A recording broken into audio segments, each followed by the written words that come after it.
Doctor Shahid साहब, क्या expectations है आपको? जो मौजूदा हालात है, डॉक्टर शमशाद एक बेहतरीन चॉइस दिखाई देती हैं, लेकिन आते उनको किन अहम जो अमूर हैं उन पर आपके मुताबिक तवज्जो देने की अशद ज़रूरत होगी? सबसे पहला काम तो ये है कि IMF के साथ जो मामला पिछली हुकूमत ने तय किए हैं उस पर हर कीमत पर उस पर अमल दरामद हो, क्योंकि 1.8 अरब डॉलर हमें मिलना है और उसके बगैर हमारी मईशत तबाह हो जाएगी। तो उस पर तो अमल दरामद करें, उसमें कोई दो राय नहीं है। और दूसरी ये था कि मुल्क को डिफ़ॉल्ट से बचाएं, हमारी जो अदायगियाँ करनी हैं वो करें, अगर कोई ज़रूरत पड़ती है तो बाहर से फ़ंड्स अरेंज करें। और तीसरी ये कि आवाम को अगर रिलीफ ना दे सकें तो कम से कम उनके ऊपर जुल्म ना करें, जो मुमकिन है। मगर इन तीनों से ज़्यादा एक और अहम काम है, और वो काम यह है कि शायद आज नहीं तो कल सुबह तक सुप्रीम कोर्ट को, हमारी इस्टेब्लिशमेंट को, इलेक्शन कमीशन को ये बता दें कि जनाब 2024 के शुरू में हमें IMF के पास एक बहुत बड़ी रकम के कर्जे के लिए जाना है, जिसकी बहुत सख्त शराइत होंगी। तो इसलिए अगर निगरान हुकूमत के पास तो कोई इख्तियार होता नहीं कि करें, तो 90 डेज से ज़्यादा जितना ताख़ीर करेंगे पाकिस्तान की मईशत को नुकसान होगा और IMF की शराइत सख्त से सख्त होती चली जाएंगी। तो ये सब चीज़ों से ज़्यादा अहम है, जमहूरियत से भी ज़्यादा अहम है, इसलिए कि अगर IMF की शराइत सख्त होती हैं हमारी सलामती को ख़तरा है। तो ये तो मैंने 4 बातें आपको बुनियादी बता दी। अब उसके बाद जो अहम तरीन काम है मेरे ख्याल से वो ये है कि हमारे पाकिस्तान में 3000 अरब रुपया सालाना टैक्सों की चोरी हो रही है। हुकूमत पाकिस्तान के बजट तकरीर में कहा गया था जून 2022 के, और उसके अल्फाज ये थे कि हम उसको चोरी को रोक के वसूल करके आमदनी बढ़ा के आवाम को देंगे। वो जाते जाते उसको 4000 अरब कर गए। अब इनका काम ये है कि प्राइम मिनिस्टर हाउस में एक सेल बनाया जाए, हाई पावर्ड सेल, और उसका काम सिर्फ ये हो कि FBR के साथ कोऑर्डिनेट करे। मैं अब भी कहता हूँ कि 4000 अरब रुपया वसूल हो सकता है, ना अदालतों में जाने की ज़रूरत है, ना किसी अप्रूवल की ज़रूरत है, बल्कि अगर ये वसूल नहीं करें तो एज ए लॉ स्टूडेंट मैं कह रहा हूँ कि ये कानून से इनहराफ होगा। तो इसलिए वो सेल FBR के पीछे पड़ जाए कि आपने चोरों को बहुत मराद दे दी।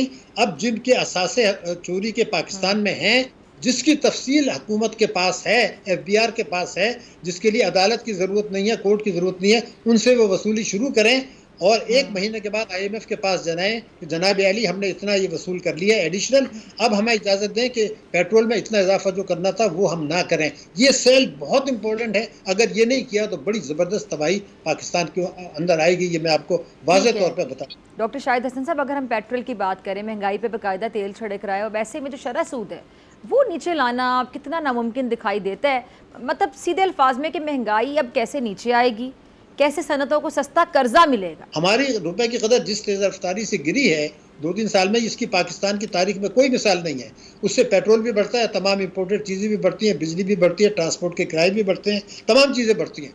तो जिस मुल्क के इंपोर्ट्स जो हैं वो एक्सपोर्ट से दुगनी हों वहाँ तो ये तो होगा। लेकिन एक काम जो शमशाद अख्तर खुद कर सकती हैं, और वो ये है कि स्टेट बैंक के साथ बैठें, जो आपने बड़ा आम लफ्ज़ इस्तेमाल किया खामोशी से, मॉनेटरी पॉलिसी का मैं आपको ये बता दूं कि जिस वक्त पाकिस्तान में 12.5% डिस्काउंट रेट था, 12.5% मई में 2022 में, तो उन्होंने बढ़ाना शुरू किया कि हम महंगाई कंट्रोल कर रहे हैं, उसको 22 तक ले गए, और महंगाई 13.5 से जो है वो 29 पर आ गई या 38 पर आ गई थी 1 महीना पहले। इसका मतलब ये कि मॉनेटरी पॉलिसी नाकाम है, और शमशाद अख्तर को ये बात पता है कि उनके ज़माने में भी नाकाम थी, आज भी नाकाम है, जब तक उसके साथ आप इस्लाहात नहीं करें। वो इस्लाहात करने की बात करें, और वो एक आम तरीन सबसे ज़्यादा वो ये है कि मैं आपको बता दूं कि आज भी चोरी का पैसा, जायज़ नाजायज़ पैसा मार्केट से डॉलर ख़रीद के खुली मंडी से और उसको फॉरेन करेंसी अकाउंट में जमा करके बाहर चला जाता है। दुनिया के बहुत से मुल्कों में ये नहीं है।